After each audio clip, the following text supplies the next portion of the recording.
যুক্তরাষ্ট্র ও ইসরায়েলের সঙ্গে ইরানের যুদ্ধ এক মাসেরও বেশি সময় ধরে চলছে। এই সংঘাত শুধু ইরানের ভেতরেই সীমাবদ্ধ নেই, বরং সংযুক্ত আরব আমিরাত, কুয়েত, সৌদি আরব সহ মধ্যপ্রাচ্যের আরও অনেক দেশ এতে পরোক্ষভাবে প্রভাবিত হচ্ছে। দীর্ঘদিন ধরেই এই অঞ্চলে উত্তেজনা জমেছিল, যা এখন বড় সংঘাতে রূপ নিয়েছে। 1979 সালের ইরানি বিপ্লবের পর থেকেই যুক্তরাষ্ট্র ও ইরানের সম্পর্ক ক্রমাগত খারাপ হতে থাকে। অন্যদিকে ইরানের পারমাণবিক কর্মসূচিকে বড় হুমকি হিসেবে দেখে ইসরায়েল। এই দুই কারণে দীর্ঘদিন ধরে দুই পক্ষের মধ্যে বৈরিতা তৈরি হয় এবং চলতি বছরের 28 ফেব্রুয়ারি তা বড় সংঘাতে রূপ নেয়।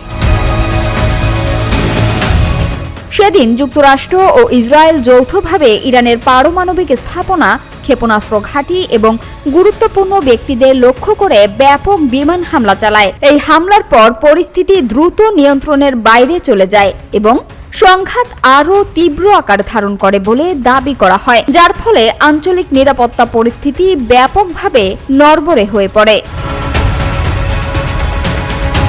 এই পরিস্থিতি কি তৃতীয় বিশ্বযুদ্ধের রূপ নিতে পারে? এমন প্রশ্ন এখন অনেকের মনে। ইতিহাসবিদদের মতে অনেক যুদ্ধই শুরু হয়েছে ভুল বোঝাবুঝি, ভুল হিসাব এবং আকস্মিক ঘটনার মাধ্যমে। প্রথম বিশ্বযুদ্ধের মতো বড় সংঘাতও একক একটি ঘটনার পর ধাপে ধাপে বহু দেশে জড়িয়ে পড়ার মাধ্যমে বৈশ্বিক রূপ নিয়েছিল।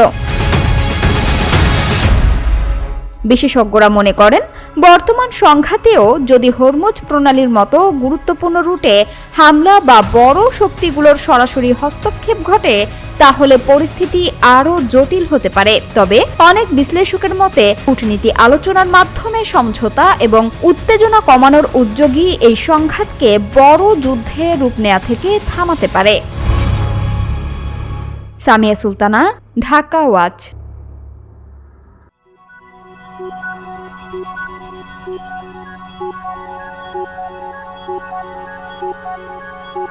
you.